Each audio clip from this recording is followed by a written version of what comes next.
सभी को नवरात्रे के पावन पर्व की हार्दिक शुभकामनाएं। आज नौवा नवरात्रा है और मेरे साथ में धर्माचार्य डॉक्टर अलका शर्मा जी मौजूद है। इस समय गढ़ी वैष्णो दरबार में हम मौजूद हैं। भैया जय माता की। जय माता दी। नौवे नवरात्रे पर क्या विशेष होता है, क्या होता है? और इस मंदिर में देख पा रहा हूँ, जहाँ तक मेरी नजर जा रही है, श्रद्धालु इतने आ चुके हैं कि मंदिर में व्यवस्था मैनेज करना भारी पड़ रहा है। नौवा नवरात्रा आज मैया का आखिरी दिन है और नौवे नवरात्रे पे मैक्सिमम लोग जो हैं वो कढ़ाई करते हैं अपने अपने घरों में। और आज जो संगत है वो कढ़ाई करके अपने घर में कन्या पूजन करके मंदिर में मैया के दर्शन के लिए आई हुई है। और सुबह से मालिक की कृपा से, मैया की कृपा से मुझे लग रहा है कि 15,000 से ऊपर श्रद्धालु आ चुके हैं अभी तक। और अभी तो शुरुआत हुई है क्योंकि सुबह से कढ़ाई थी सबके घरों में। अब जैसे जैसे दिन आगे बढ़ेगा और संगत भी बढ़ेगी। कुछ लोग लेट भी हो जाते होंगे इस दौरान, कढ़ाई वगैरह करते हैं, अपने घर पे नित्य पूजा पाठ करते हैं, फिर भी मैं देख पा रहा हूँ कि 10-15 हजार आपने बताया है। भैया व्यवस्था कैसे मैनेज कर रहे हैं?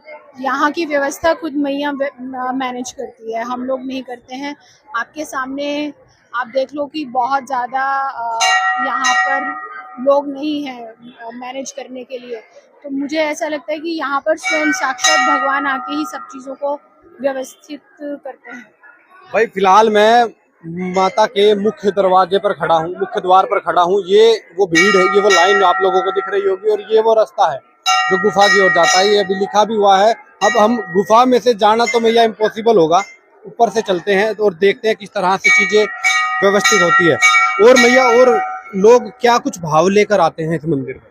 देखो, यहाँ पर मंदिर को बने हुए 39 साल हो चुके हैं और 39 साल में कोई ऐसा होगा जिसकी मनोकामना पूरी नहीं होगी। जो जैसी मनोकामना लेके आया है मैया ने उसको पूरा किया है।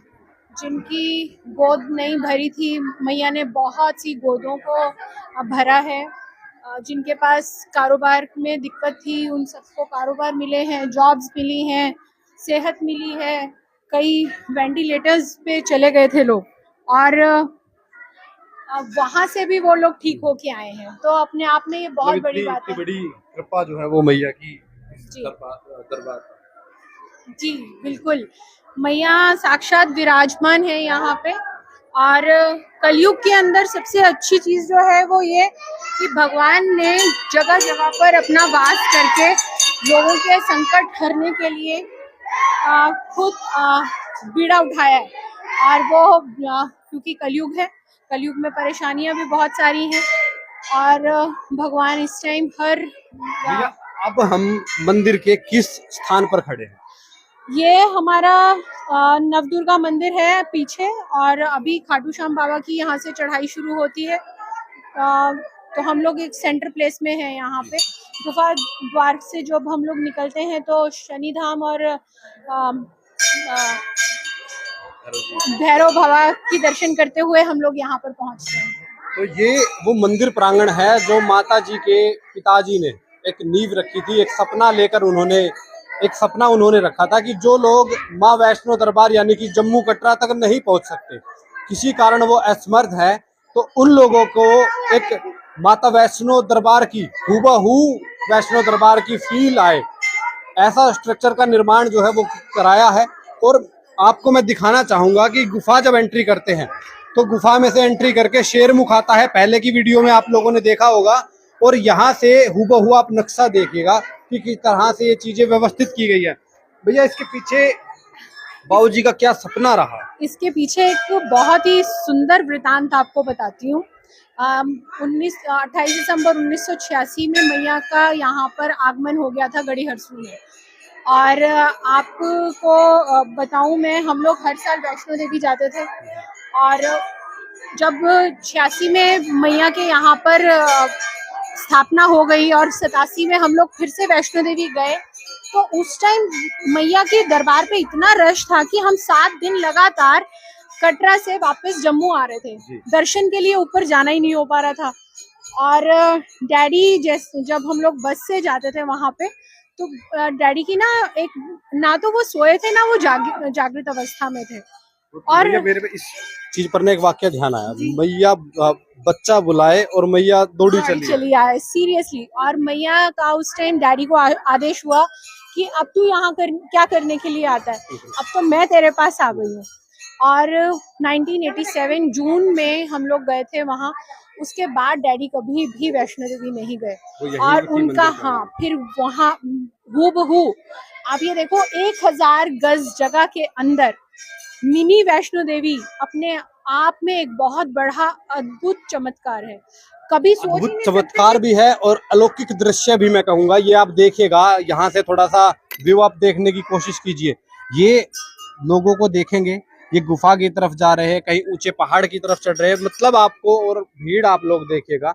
बाहर से ही जो लाइन है वो लगी हुई है और तकरीबन भैया 15,000 10-15,000 आदमी अभी पहुंच चुके होंगे। जी बिल्कुल। और देखिए ऐसा ही मैं माहौल कल भी रहा होगा। कल भी ऐसा ही था और कल भी ऐसा ही रहेगा, क्योंकि कल छुट्टी है 2 अक्टूबर की और गांधी जयंती है कल, और हमारा दशहरा भी है, तो कल भी बहुत रश रहेगा। एक छोटी सी बात और मैं दर्शकों को बताना चाहूंगी कि ये एक चमत्कार से कम नहीं है। ये जगह एक 14 किलोमीटर की चढ़ाई, 1000 गज के प्लॉट के अंदर सिमट के आ जाना, ये कोई साधारण इंसान के द्वारा कर भैया, पाना मैं असंभव है। पूछना चाहूंगा, इसका जो डिजाइन पास हुआ था, नक्शा पास हुआ था, उसमें कितनी अड़चने आई या मैया के प्रताप से वो होता चला गया? मैं आपको सही बताऊं, इस मंदिर को बनने में कोई किसी तरह की कोई अड़चन आई नहीं, और कोई इसके अंदर आर्किटेक्ट नहीं है। एक हमने छोटा सा मॉडल बनवाया था, एक पुराने सहगल जी हैं आर्किटेक्ट, मगर जब वो यहाँ पर आए मंदिर पूरा होने के बाद, तो वो खुद भी हैरान थे कि ये तो मैंने कहीं पे भी डिजाइन नहीं किया था। ये मैया ने खुद अपने आप खड़े होके, ऐसा लगता है कि डैडी के अंदर उन्होंने साक्षात वास किया और ये बनता ही चला गया। मतलब आभास होता चला गया और स्ट्रक्चर का निर्माण होता। सीरियसली ये ऐसा ही हुआ है। कोई भी चीज ऐसा नहीं था कि कोई बहुत ही बड़े बड़े आर्किटेक्ट आए हों या बहुत बड़े निर्माण करता आए हों, ऐसा कुछ भी नहीं था। मेरे पिताजी बाय प्रोफेशन डॉक्टर थे, तो आप ये सोचो कि एक डॉक्टर आर्किटेक्ट कैसे हो सकता है, मगर वो इस मंदिर के उन्होंने ही रूपरेखा रखी, डिजाइन किया और उसको ये वाला जो स्वरूप है ये दिया। तो भाई ये मैं दिखाना चाहूंगा आप लोगों को दोबारा से। शेरमुख से आप एंट्री करते हो गुफा की तरफ, मेन द्वार की तरफ, और उससे आप निकलते हुए सांझी छत, हाथी मत्था, बाण गंगा सारा कवर करने के बाद आप मेन दरवाजे पर पहुंचे। और वो मेन द्वार आप लोग देखिएगा कि वहां पर लोग खड़े हुए हैं। भैया अब मैं आपसे कहूंगा कि एक बार भैरव जी की तरफ चलते हैं। भाई बीच में से लेकर जाना, पूरा मंदिर दिखाना इस समय पॉसिबल नहीं है, क्योंकि भीड़ बहुत है और पॉसिबिलिटी के चांस बहुत घट जाते हैं, क्योंकि लोगों को परेशानी ना हो। एक सबसे बड़ी बात यहाँ पर इस मंदिर में ये है कि यहाँ पे कोई भी वीआईपी दर्शन का कल्चर नहीं है। यहाँ पर मैया के लिए उनका हर एक बच्चा वीआईपी है। यहाँ कोई ऐसा सिस्टम नहीं है कि 500 की, 1000 की, 5000 की पर्ची कटाओ तो आपको दर्शन हो जाएंगे। इसका एक ही रास्ता है, उतना ही रास्ता है। अगर आप कहें कि मैं आज गुफा में दर्शन कराऊं तो मेरे लिए भी पॉसिबल नहीं है। तो भाई बहुत बड़ी बात है कि कोई वीआईपी कल्चर नहीं है। माँ के दरबार में सब बच्चे ही है और सबको मैया के दरबार में झुककर ही जाना पड़ता है। बिल्कुल बिल्कुल। और हमें देखो, भगवान हम सबके अंदर साक्षात है और सबके साथ मिलके दर्शन करना भगवान जी की असली पूजा है। ये जो हम लोग बीच बीच में जाके और वीआईपी दर्शन का कल्चर हमने एक बना लिया है, ये सीरियसली ये अच्छी बात नहीं है। क्यों? भगवान ने जब आपको दर्शन देने हैं तभी दर्शन करने चाहिए, उससे पहले ऐसे दर्शन करके कोई मजा नहीं है ना। ऐसे तो फिर आप कभी भी दर्शन जाके करके आ वो बुलाएंगे तभी पॉसिबल है। पॉसिबल है। आओ पहले हम लोग इधर नवदुर्गा मंदिर में चलते हैं। जी, तो भाई ये नवदुर्गा मंदिर में जा सकते हो आप, लेकिन माता जी के जो मेन दर्शन है वो उसका लाभ आप यहाँ से नहीं ले पाएंगे। तो यहाँ पर हम आ सकते हैं, सिर्फ एक ये जगह है जहाँ पर हम लोग आ सकते हैं, पीछे से आ सकते हैं। हाँ पीछे से आ सकते हैं। अदरवाइज यहाँ पर कोई ऐसी जगह नहीं है जहाँ पर हम मेन जो भवन है, जो गुफा द्वार है, वहाँ पर पहुँचने का कोई और रास्ता नहीं है। पॉसिबिलिटी है ही। आपको आना पड़ेगा तो झुककर ही आना झुक पड़ेगा। के ही आना पड़ेगा। प्रॉपर जो हमारी यात्रा है उसको पूरा ही करना पड़ेगा। शेरमुख, शेरमुख से बाणगंगा, बाणगंगा से चरण पादुका, चरण पादुका से आधकुआरी, आधकुआरी से फिर हम लोग चढ़ते हैं हाथी मथा, हाथी मथा के बाद सांझी छत, सांझी छत के बाद पवित्र गुफा के दर्शन। तो वो तो उसके बाद नवदुर्गा। उसके बाद नवदुर्गा, नवदुर्गा के बाद अब हम ये मैया के 9 स्वरूप हैं। और मैं हर महिला को ये बताना चाहूंगी कि मैया के जो ये 9 स्वरूप हैं, हर महिला को ये बताती है कि ये 9 स्वरूप हर महिला के अंदर भी है। तो उन्होंने अपने शक्ति को पहचानना है, अपने आप को व्यर्थ नहीं करना। हर चीज जो है वो महिलाओं के इर्द गिर्द है। तो महिला जो हमारे संसार की तब मैया चंडी भी वही है, और स्नेह करने वाली माता सरस्वती हो या जो प्यार क्योंकि को। देखो, बच्चे को जन्म देने से लेके और उसको एक संस्कारी मनुष्य बनाने तक का जो जिम्मा है वो एक माँ का है। तो इसीलिए माँ के सारे स्वरूप हैं। अगर माँ सिर्फ वात्सल्य देगी तो कई बारी बच्चे बिगड़ने के भी चांसेस होते हैं, तो वहाँ पर फिर गुस्सा भी करना पड़ता है। मैया को अन्नपूर्णा भी होना है और मैया को हर तरह से अपने सारे स्वरूप वो दिखाने पड़ते हैं अपने बच्चे को सही मार्ग पे चलाने के लिए। और आपको एक और मैं सूचना देना चाह रही हूँ कि इस बार नवरात्रि में माँ शीतला का भी आगमन हो गया है। वो कैसे मैया? मैया शीतला जो हैं वो गढ़ी हरसू मंदिर में उनको भी स्थान मिल गया हो। हाँ, और इस बार हमने देखा कि बहुत सारे लोग थे जिनको इस बारी माता निकली और बहुत भयानक रूप में निकली। और मुझे ऐसा लगता है कि मैया ने शायद अपने लिए यहाँ पर स्थान इसीलिए नियुक्त किया है। बहुत सारी जगहें ऐसी होती हैं जो पवित्र स्थानों में जो बहुत प्राचीन हैं, प्रसिद्ध हैं, वहाँ इतनी संगत होती है कि बहुत सारे लोग जाना चाहकर भी नहीं जा पाते क्योंकि भीड़ बहुत है, सबके साथ छोटे बच्चे हैं और भी बहुत सारी परेशानियाँ होती हैं जिस वजह से हम लोग नहीं उतना समय निकाल पाते। तो जो भगवान जी हैं वो अपने स्वरूप को लेके छोटी छोटी जगहों पर भी आए हैं। तो मुझे लगता है कि उससे दर्शन का लाभ सबको ही प्राप्त होगा और मैया का आशीर्वाद भी सबको मिलता रहेगा। अब आप लोगों को यहाँ से थोड़ा और आगे लेकर चलते हैं। पूरा का पूरा दरबार दिखाना पहले ही बताया था कि असंभव होगा क्योंकि भीड़ है।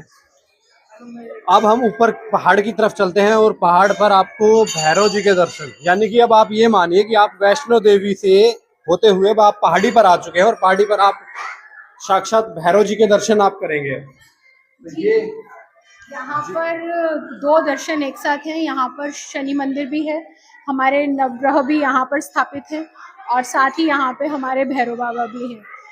तो एक बार आप उधर का दृश्य आप देखें ना, तो यहाँ पर नवग्रह के साथ शनि देव जी बैठे हुए हैं और ये आप लोग फाइनली जो भैरव जी के दर्शन है, जिसके बिना ये माना जाता है कि भैरव जी के बिना यात्रा जो है वो पूर्ण नहीं हो पाती है। जी बिल्कुल। भैरव बाबा हमें जो मेरा ऐसा मानना है, हर इंसान के अंदर बहुत सारी बुरी आदतें हैं और भैरव बाबा में भी कुछ चीज़ें ऐसी थी जिसको मैया ने बार बार मना किया और जब वो नहीं उन चीज़ों को त्याग कर पाए तो मैया ने उनका सिर जो है वो धड़ से अलग किया। मगर उनमें बहुत अच्छाइयाँ भी थी, तभी वो पूजित हैं कि मैया की यात्रा कभी भी भैरव बाबा की दर्शन के बिना पूरी नहीं मानी जाती, अधूरी ही मानी जाती है। तो हर इंसान के अंदर अच्छाई और बुराई दोनों चीज़ें हैं, मगर हम लोगों को कोशिश ये करनी है कि अपने अंदर की बुराइयों को कम से कम मोड़ पे लेके आएं, क्योंकि ये कलयुग है जैसा कि हम सभी जानते हैं और मृत्यु लोक है। यहाँ पर ये बोल मानना ये भी जाता है कि यही एक माध्यम है, पृथ्वी लोक, मृत्यु लोक कहते हैं जिसको, यही एक मोक्ष द्वार भी है। यहीं से इंसान अपनी जो शरीर की गति पा सकता है। बिल्कुल, क्योंकि यहाँ पर आने के लिए तो देवी देवता भी तरसते हैं इस लोक में आने के लिए। क्यों? क्योंकि यहाँ पर हम अपने इष्ट उनका ध्यान कर सकते हैं, हम भक्ति कर सकते हैं, हम अपने आप को किस रास्ते पे लेके जाना चाहते हैं वो सब भी हम यहाँ पर सोच समझ सकते हैं। तो ये सबसे खूबसूरत है क्योंकि आप यहाँ पर अपने कर्मों के अनुसार अपने सभी काम करते हुए आप भक्ति मार्ग के द्वारा प्रभु को भी प्राप्त कर सकते हैं।